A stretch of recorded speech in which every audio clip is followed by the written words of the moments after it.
Halo, Assalamualaikum warahmatullahi wabarakatuh. Selamat datang dan selamat bergabung di channel video pembelajaran Bahasa Indonesia bersama Ibu Mei Aulia.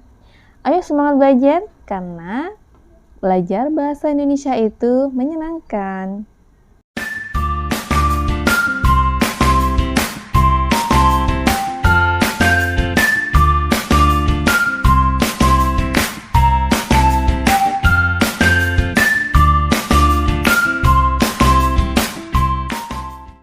Assalamualaikum warahmatullahi wabarakatuh. Apa kabar anak-anak? Semoga baik-baik saja ya.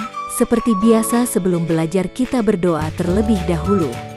Pembahasan pada hari ini yaitu mengenai teks eksposisi kelas 8 semester 1, yaitu bagaimana menyimpulkan isi teks eksposisi.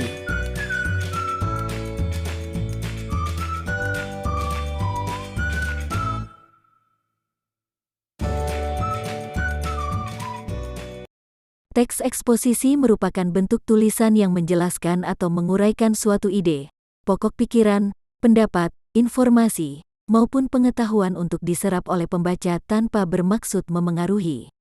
Jenis teks ini dapat dengan mudah untuk disimpulkan isi informasinya dengan cara mengidentifikasi gagasan-gagasan pada teks tersebut, dari gagasan umum sampai gagasan khusus. Gagasan adalah ide atau pemikiran yang berupa pernyataan mengenai suatu permasalahan atau topik yang sedang dibahas. Gagasan penting yang mencakup isi seluruh teks merupakan gagasan umum dari teks eksposisi, sehingga dalam menyimpulkan suatu teks eksposisi maka bisa dimulai dengan menentukan gagasan umumnya. Beberapa teks eksposisi meletakkan gagasan umum di awal paragraf, tetapi tidak sedikit pula yang meletakkannya di akhir paragraf. Keberadaan gagasan umum ini kemudian akan dijabarkan oleh gagasan khusus yang diletakkan baik di awal atau di akhir paragraf. Selanjutnya, jenis-jenis paragraf berdasarkan gagasan utamanya. Teks eksposisi memiliki berbagai cara dalam penyampaiannya. Paragraf yang biasa digunakan pada teks ini bermacam-macam, yang dibedakan berdasarkan letak dari gagasan utama yang dimuatnya.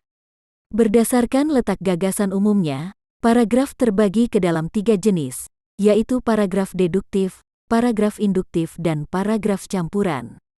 1. Paragraf deduktif merupakan paragraf yang gagasan umumnya terletak di awal paragraf.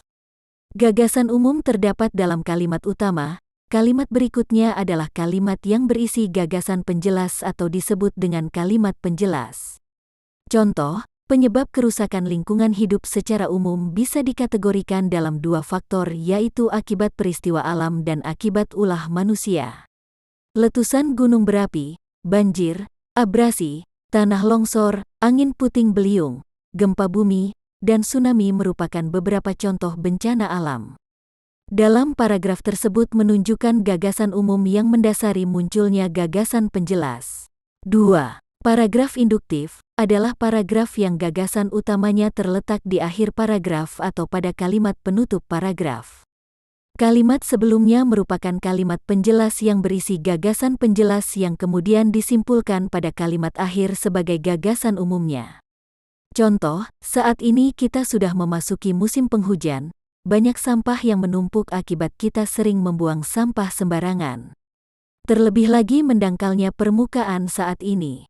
Oleh karena itu, tidak mengherankan banjir selalu datang setiap hari. Kalimat yang bercetak tebal adalah gagasan utama yang mencakup gagasan umum. Meskipun letaknya yang berada di bagian penutup, kalimat tersebut mencakup inti keseluruhan gagasan penjelas yang berada sebelumnya. 3. Paragraf campuran adalah paragraf yang gagasan umumnya terletak di awal dan di akhir paragraf. Kalimat utama di akhir paragraf merupakan penegasan ulang kalimat utama yang berada pada awal paragraf. Contoh, Pulau Kalimantan menjadi penyumbang polutan dunia.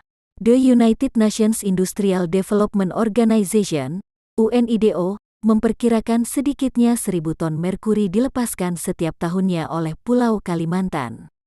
Salah satu pulau terbesar di Indonesia ini ditasbihkan sebagai salah satu dari top 10 toxic threats in 2013 lantaran tingginya kadar merkuri dan kadmium akibat proses penambangan yang marak di sana.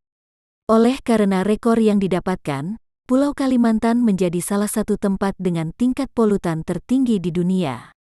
Kalimat di atas memaparkan bahwa Pulau Kalimantan menjadi penyumbang polutan dunia. Hal tersebut telah dituliskan pada awal paragraf, tetapi kemudian ditegaskan lagi bahwa kalimat penyumbang polutan tertinggi di bagian akhir paragraf. Kerjakan soal-soal berikut ini dengan benar.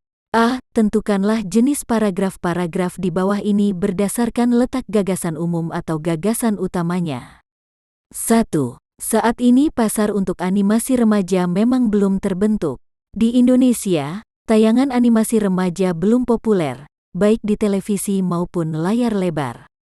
Berbeda dengan di Amerika atau Jepang, keberadaan animasi remaja sudah menjadi hal biasa.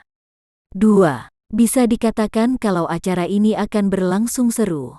Pasalnya, baru kali pertama kegiatan seperti ini digelar, apalagi kegiatannya tidak hanya berkeliling ke 3 wilayah Jakarta.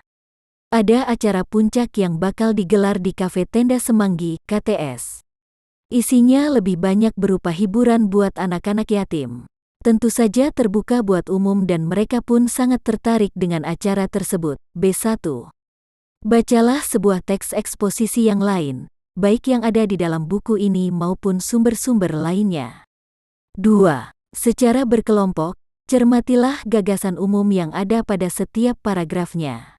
Kemudian, simpulkan isi teks tersebut berdasarkan gagasan umumnya. 3. Sajikanlah laporan hasil kegiatan kelompokmu itu ke dalam format sebagai berikut.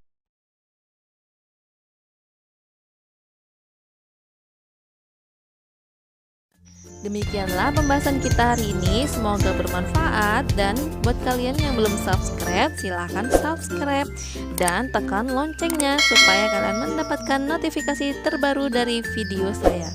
Terima kasih. Wassalamualaikum warahmatullahi wabarakatuh.